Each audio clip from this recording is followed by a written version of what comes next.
Hansel and Gretel.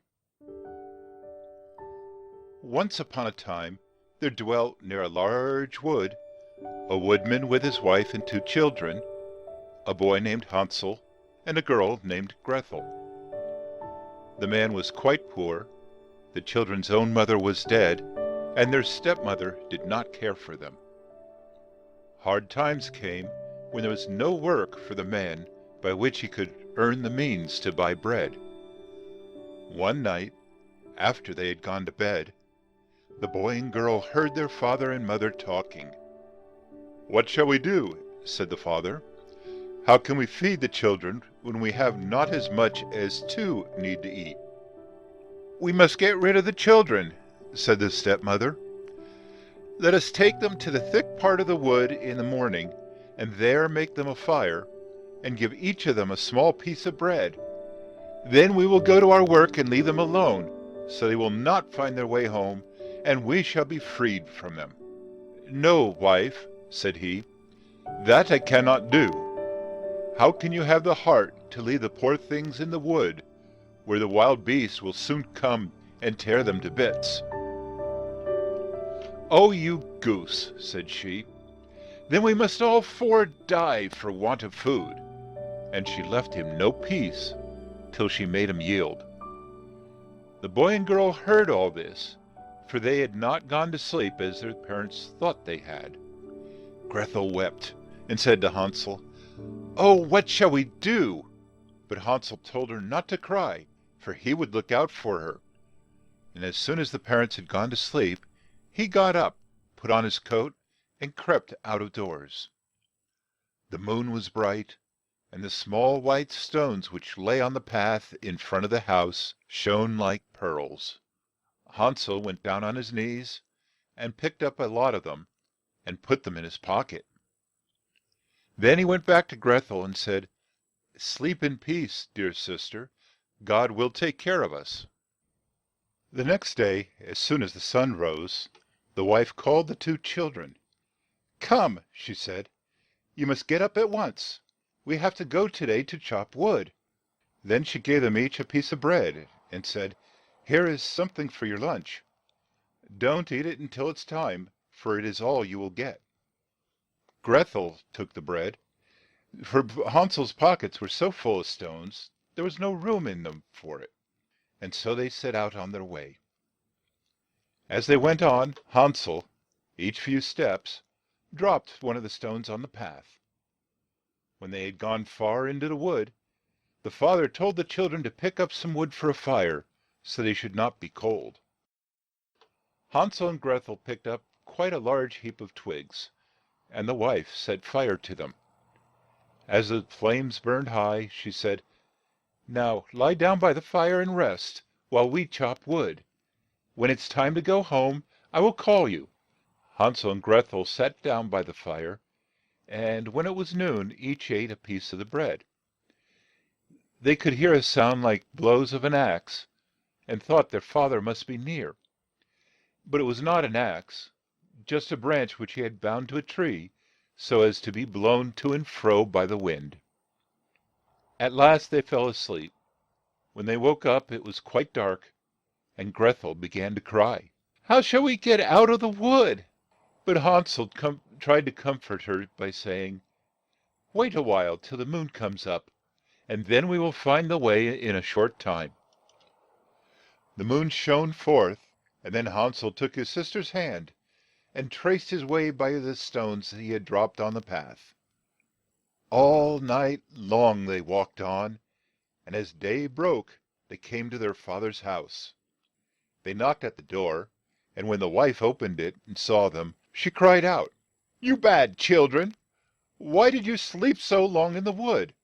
We thought you would never come." But the father was glad, for it had made him feel sore at heart to leave them in the wood. The times grew worse and worse, and soon the children heard their mother say to their father, "All is gone again.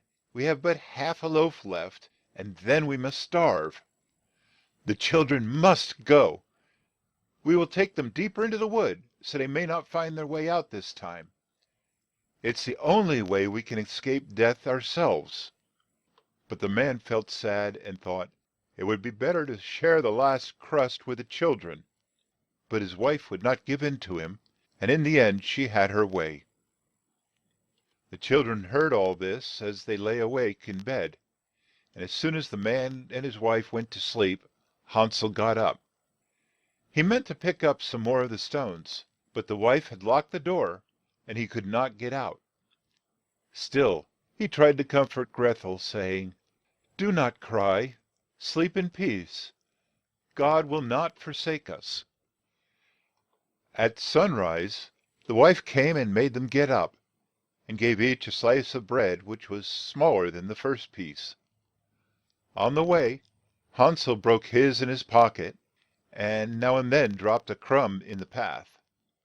The children were led deep into the wood, to a part in which they had never been before.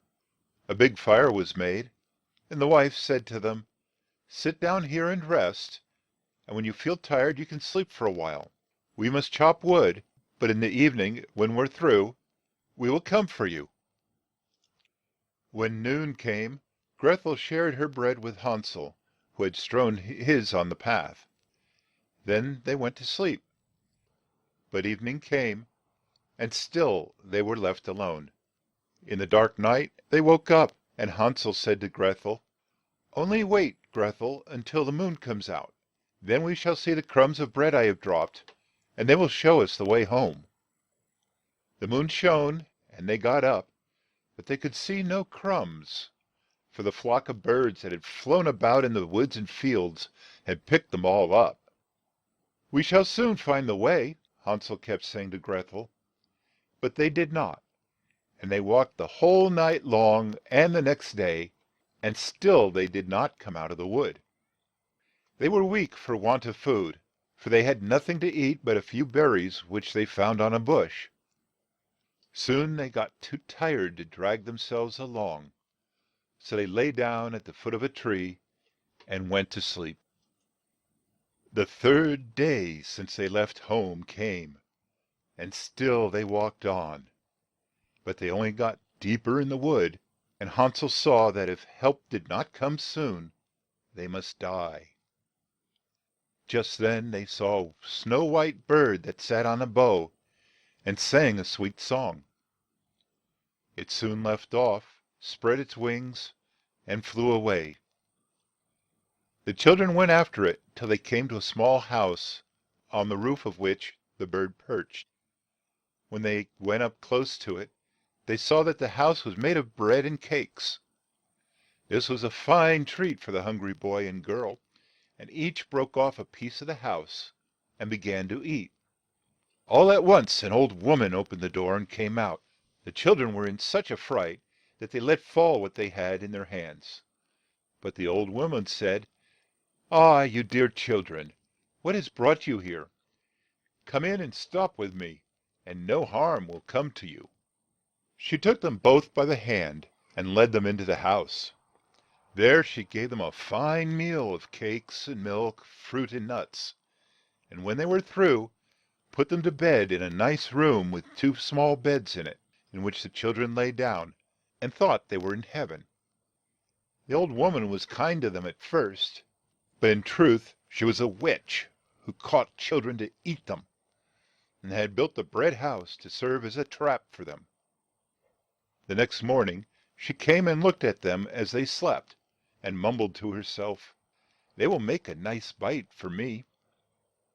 Then she took up Hansel with her rough hand, and shoved him into a small room that had a barred door, like a cage. He cried loudly, but it was of no use. Next she took Grethel and said, "Get up, you lazy thing, and fetch some water to cook food for your brother, who must stay in that cage and get fat. When he's fat as he ought to be, I shall eat him." Grethel began to cry too, but it did no good, for the old witch made her do what she wished. So a nice meal was cooked for Hansel, but Grethel got nothing but crab's claws. Each morning the old witch came to the cage and said, "Hansel, stick out your finger so I may see if you are fat." But Hansel used to stick out a bone, and the old witch, who had poor sight, took us for his finger, and thought it strange that he was so lean. When 4 weeks had passed, and Hansel still kept quite lean, she got tired of waiting, and said she would have him for dinner the next day, fat or lean. The children began to cry, but the old witch told them to be still. "Leave off that noise," she said. "It will not help you a bit." Next morning she made Grethel fill the great pot with water and make a fire. "First we will bake, though," said the old witch. "The oven is already hot, and I have made the bread." She pushed poor Grethel up to the oven, in which there was a fierce fire. "Creep in," she cried, "and see if it is hot enough, and then we will put in the bread." She meant, when Grethel got in, to shut up the oven and let her bake, so she might eat her as well as Hansel. But Grethel knew what she wished to do, and said, "I don't know how to do it. How can I creep in?" "What a goose you are," said the old witch. "The door is large enough. Look here, I can get in myself." And she crawled up and stuck her head in the oven. A bright thought came to Grethel. She gave the old witch a push, and she fell into the oven. Then Grethel shut the door and drew the bolt. How the old witch did howl! But Grethel ran to the cage and let her brother out. "Oh, Hansel, we are free," she said. "The old witch is dead." As soon as the door was opened, Hansel sprang out from the cage like a bird, and they were so glad they threw their arms around each other's neck, and kissed each other, and ran about for joy. They went through the house, and in each corner stood chests of gold and pearls. "These are better than the small white stones," said Hansel, as he filled his pockets with all they could hold. "I will take some home too," said Grethel, as she filled her apron. "Now we must go," said Hansel, "and get out of this bewitched wood." When they had walked for 2 hours, they came to a large piece of water. "How shall we cross?" said Hansel. "I see no bridge of any kind." "There are no boats either," said Grethel. "But there swims a white duck. I will ask her to help us to cross." "Oh, little white duck, let poor Hansel and Grethel ride across the water on your back," said she. The duck swam up to them, and Hansel sat down on his back and told his sister to sit behind. But she said no, that would be too much for the duck. She must take us one at a time. The good little duck did so. When they had walked a short time on the other side, they came at last to a part of the wood which they knew. They went on, and at last came in sight of their father's house. Then they began to run, and, bursting into the room, threw their arms around their father's neck.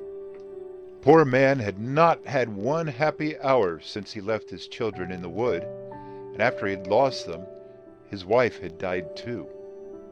Grethel shook her apron, and the pearls and gems rolled out on the floor, and Hansel drew handful after handful from his pocket. Their sorrow was now at an end, and they lived in great peace and joy. End of Hansel and Gretel.